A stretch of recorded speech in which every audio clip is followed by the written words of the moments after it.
how they tackle the situation. Well, this is a quite close point. Yes, it is. A beautiful dive, and number 5 is out. होनहार विद्वान के होत शिकने पात। जी हाँ, ये कहावत जो है ये आज भी उतनी ही सटीक है और वजह बड़ी सीधी सी है कि अगर किसी होनहार विद्वान को बहुत जल्दी कोई शिक्षक, कोई कोच अगर पहचान लेता है तो उसका भविष्य जो है वो बहुत ही ज्यादा उज्जवल हो जाता है। लेकिन ऐसे हीरे को पहचानना और उसको तराशना हर एक के बस की बात नहीं होती, लेकिन जिसने ये काम कर दिया वो वाकई में फिर पूजनीय भी हो जाता है। और ऐसे एक व्यक्तित्व हमारे साथ आज मौजूद हैं जिनका नाम है द्रोणाचार्य राजकुमार शर्मा जी। पूर्व क्रिकेटर भी हैं और बहुत ही बेहतरीन कोच भी हैं। तो करते हैं आपका स्वागत हमारे इस एपिसोड यानी स्पोर्टिंग वॉरियर एपिसोड नंबर 3 में।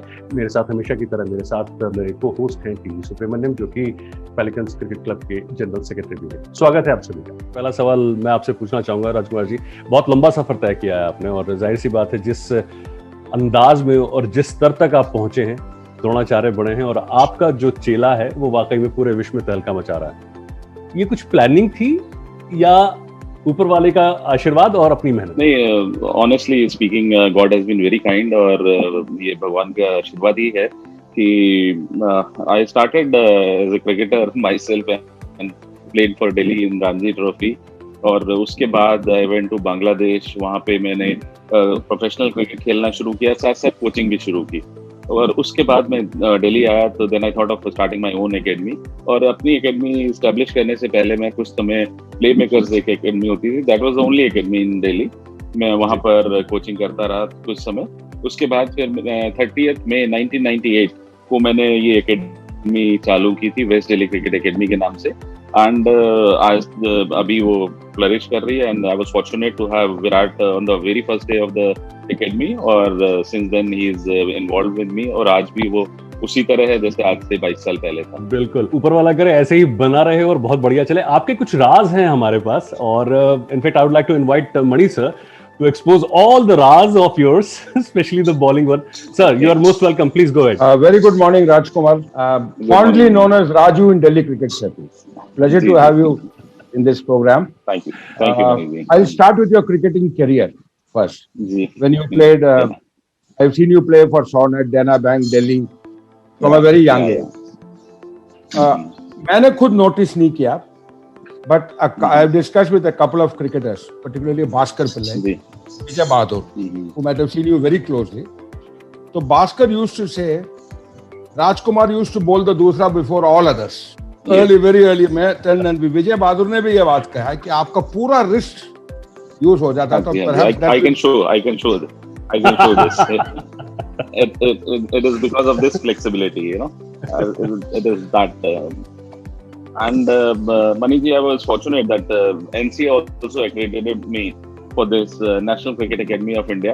They accredited me that you are the first one to bowl Dusra in the world.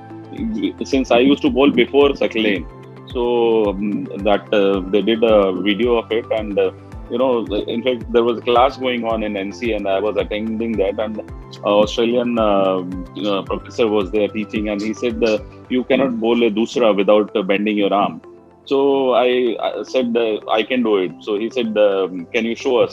So we went downstairs in the NCA, and I bowled it there only. So next day they had a press conference. They called all the press people from Bangalore, and then they announced that here is the first Indian and first in the world to bowl the Dusra without bending his arm, bowling legally the Dusra.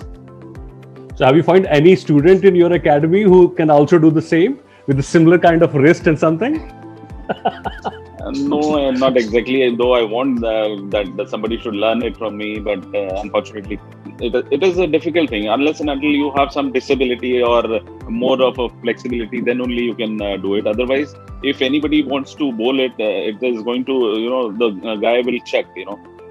As it is banned in Australia, they don't allow youngsters to bowl Dusra because they feel that you cannot bowl Dusra without bending arm, and bending arm is checking.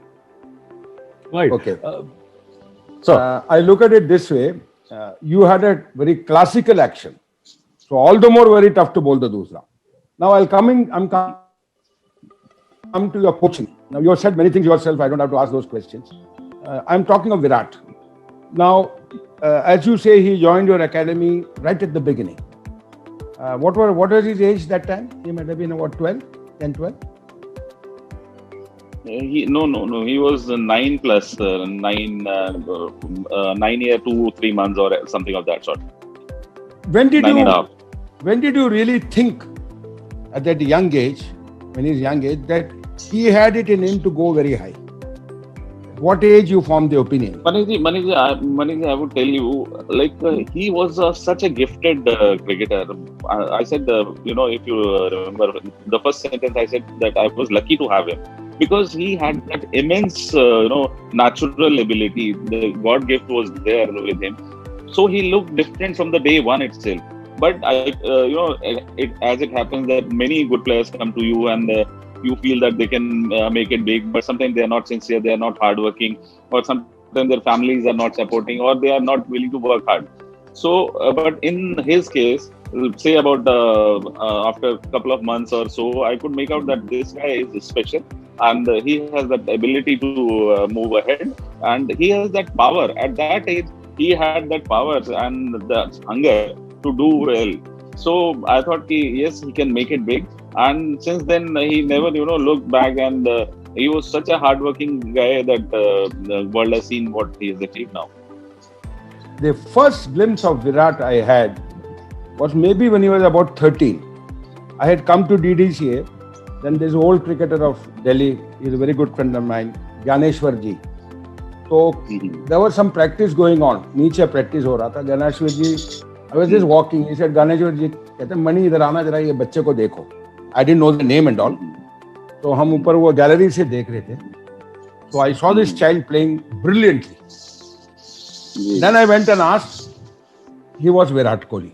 So after that, I also, sort of followed him in under 15. I was fortunate that I was with him in under 17. So, I mean, a great prodigy. Now, could you tell me any of your current trainees whom you have a very good opinion of, whom you think could make it big in the Yes, I'm, this year, one of my trainee, Anuj Rawat, played for Delhi in Ranji Trophy, opened the innings, got good runs also, and now he's been picked by Rajasthan Royals. Though he has not played as yet, because they have got two wicket keepers already, with Butler and Sanju Samson, they are senior to him. But he's there in the squad, and he got a good price also, and he's a very good, very talented, and very dedicated also. And I think he can make it big in the coming years. And I think I would say that Delhi should be very happy that they have such a sincere coach like you. And you're giving good boys, and I think you're giving your inputs to the Delhi team also. And I think at some stage, Delhi is not going through a very good phase right now, but it will improve with good, because I have a feeling that there is immense talent in Delhi. Cutting across all places, there is immense talent.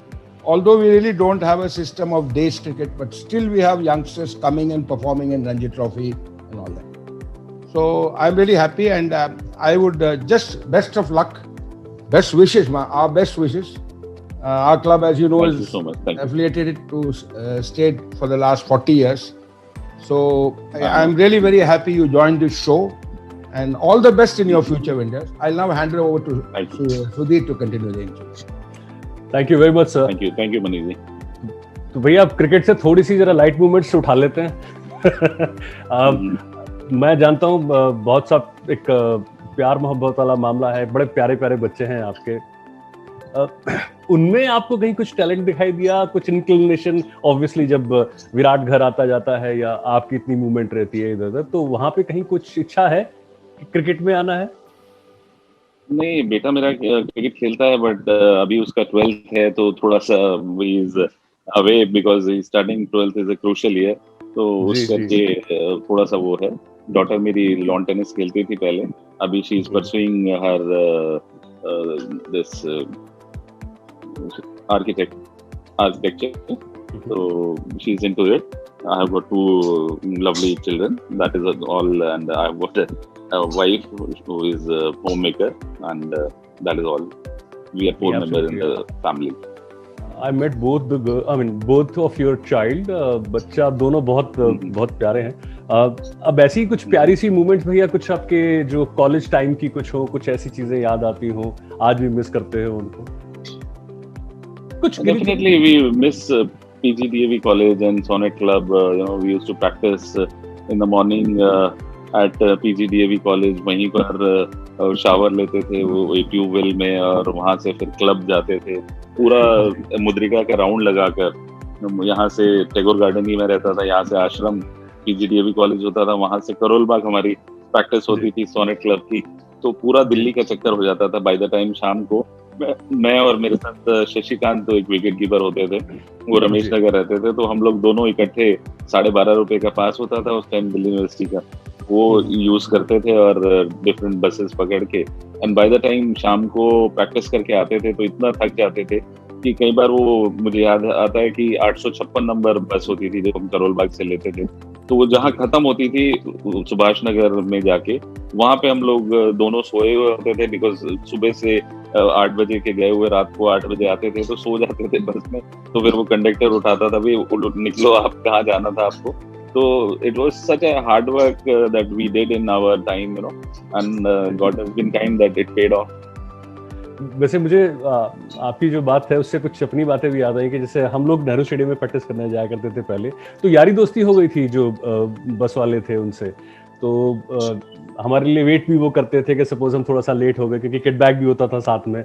आपके साथ कुछ ऐसा instance नहीं होता था कि भाई हाँ वो पहले पहचान के नहीं अभी वो राजू ने भी आना है, वो शशि जो है वो भी आएंगे, 2 खिलाड़ी आएंगे, सो हम लोग तो डेली वाले थे. मतलब उन्हें पता होता था कि हमें हमारे लिए सीट रखनी है, और हम लोग प्रैक्टिस के बाद आके वहाँ पे सोएंगे भी, क्योंकि इतना टायर्ड हो जाते थे by the working hard throughout the day. तो but we used to love it, we used to enjoy it. And सारी जिंदगी मुझे याद है कि मैं जब रणजी ट्रॉफी खेलने लगा तब मैंने आई रिक्वेस्टेड माई मदर की मुझे अब बाइक लेनी है, बस में जाना मुझे अच्छा नहीं लगता, मैं रणजी ट्रॉफी प्लेयर हूँ और मैं बस में जाता हूँ. तो बस में एक बार किसी ने somebody asked autograph from me, तो I felt bit disgusted कि यार मैं ट्रैवल कर रहा हूँ DTC की बस में and I'm playing first class cricket. Then I requested my mother कि I need a bike. So that is how I got my first bike. चलो ग्रेट. भैया अब आगे के लिए बात कर लेते हैं कुछ के आने वाला जो समय है. वैसे तो नो डाउट इंडिया का जो क्रिकेट है वो बहुत फ्लरिश कर ही रहा है, इसमें कोई शक नहीं है. बट बीइंग अ कोच और जिस तरह की कंट्रीब्यूशन आपका रहा है इंडियन क्रिकेट में, आगे आप किस तरीके से इसको बढ़ता देखना चाहते हैं? देखिए Sudhir, I mean sometime I feel bad, जैसे अभी मनी जी कह रहे थे कि our system is not good. So I really want at heart कि Delhi system should improve, because wherever we go, last year I was with the Delhi Ranji Trophy team. Wherever we used to go, people used to say कि आपका इतना खराब system है, फिर भी आप इतने अच्छे प्लेयर्स कैसे प्रोड्यूस करते हो. So I really want कि हमारा सिस्टम बेटर हो, क्रिकेट बेटर हो, DDCA में एडमिनिस्ट्रेशन बेटर हो, लुक आफ्टर किया जाए हमारे क्रिकेटर्स को. बिकॉज जो भी हमारे सीनियर क्रिकेटर्स हैं, those who play for the country, they don't want to come and play for Delhi state, because they are not respected. उनको कोई इज्जत नहीं दी जाती, तो कोई भी प्लेयर वापस नहीं आके खेलना चाहता दिल्ली के लिए. तो हमारे सिस्टम्स इंप्रूव करने चाहिए, हमें डेज क्रिकेट देनी चाहिए यंगस्टर्स को. क्योंकि जब मैं जूनियर क्रिकेट में बहुत साल रहा हूँ, 8-10 साल मैंने जूनियर क्रिकेट संभाली है दिल्ली की, 4 साल मैंने अंडर-19 और 4 साल 23 का कोच रहा हूँ मैं, 4 साल, और सेलेक्टर भी रहा मैं रणजी ट्रॉफी का 3 साल. तो मैंने देखा जब अंडर-19 वगैरह में बच्चे आते हैं, उन्हें आइडिया ही नहीं है डिफेंस कैसे करना है, कि अगर शॉर्ट लेग और सिली पॉइंट उनके आगे खड़ा होता है तो वो बड़ा शॉट मारने चले जाते हैं कि वरना आउट हो जाएंगे. या ऑन द अदर हैंड उन्हें ये आइडिया नहीं कि शॉर्ट लेग और सिली पॉइंट पे कैसे बैठा जाता है. या तो ये सब चीजें हमें तभी इम्प्रूव होंगी जब हमारा सिस्टम इम्प्रूव होगा, हम यंगस्टर्स को लंबे मैचेस देंगे, डेज क्रिकेट देंगे, तभी why Bombay is always ahead of us, because they have got a system. उनका जो लीग होती है वो 3-डे लीग है, 2-डे लीग है, जिसमें उनको लीव भी करना आता है. हमारे सारे प्लेयर पोक करते हैं आउटसाइड द ऑस्टम. तो कहीं ना कहीं उसमें बच्चों की गलती नहीं है, ये हमारे सिस्टम की गलती है कि हम उन्हें डेज क्रिकेट नहीं देते. बिल्कुल भैया, समय अब बहुत कम है, सो आपसे सिर्फ आखिर में चलते चलते कुछ ऐसी चीज़ें जो बच्चे जो अब आ रहे हैं, खेल रहे हैं, उनके लिए आप कुछ बताना चाहें, कहना चाहें कि किस तरीके से एक बड़े लेवल के लिए अपने आप को प्रिपेयर करें. देखिए, first of all, one has to be positive, and the only thing I would like to tell youngsters that hard work is the key. You know, आपको लाइफ में कोई शॉर्टकट नहीं है. अभी अनफॉर्चुनेटली हमारा सिस्टम खराब होने की वजह से हमारे जो यंगस्टर्स हैं, they are looking for shortcuts कि मैं उस एकेडमी में चला जाऊं, उस क्लब में चला जाऊं तो वो खिला देंगे मुझे. तो just believe in yourself, just keep working hard. आप मेहनत कीजिए. अगर आप अच्छे हैं तो आपको कोई नहीं रोक सकता. ये जब आप मीडियोकर होते हैं तो उसमें जरूर कोई दूसरा आपकी जगह ले सकता है, but if you are good nobody can stop you. और मैं पिछले 22 साल से बीडीसी से अटैच्ड हूँ. मुझे कोई भी आके ये 5 प्लेयर दिल्ली के गिना दे कि जो बहुत अच्छे थे और नहीं खेले, मुझे नहीं लगता ऐसा हुआ होगा. जो एक्स्ट्राऑर्डिनरी प्लेयर है वो जरूर खेला है दिल्ली के लिए, और उसको कोई ना कोई जरूर देख लेगा और बताएगा कि ये अच्छा है. तो just believe in yourself and keep working hard. Absolutely भैया, पॉजिटिव होना बहुत जरूरी है और कड़ी मेहनत तो की है ही, कुंजी है ही सफलता की. आप हमारे साथ जुड़े भैया और इतनी महत्वपूर्ण बातें आपने हमारे साथ शेयर की, इसके लिए बहुत बहुत धन्यवाद. लेकिन जाने से पहले मणि सर, आप भी अगर राजकुमार जी से कुछ कहना चाहें. Again on behalf of the club I express real we are very grateful that you join the show, and good that you are giving good ideas कि दिल्ली क्रिकेट कहाँ इंप्रूव होती है, where we need to improve, have the more days cricket. मेरा तो एक और भी suggestion है, with the modern day IPL and all going on, we need to have a Delhi Premier League exclusively for people of NCT or NCR, whatever it is, so that if they perform, someone of them is able to be picked up for the IPL, just like Natarajan and others have come. So Rajkumar ji, thanks a lot, and once again wishing you the very best in your coaching endeavors for the future. Thank you very much. Thank you so much, Manish. Thank you so much. Pleasure. Thank you, Vijay. Thanks a lot. And thank you, Manish, Okay. once again.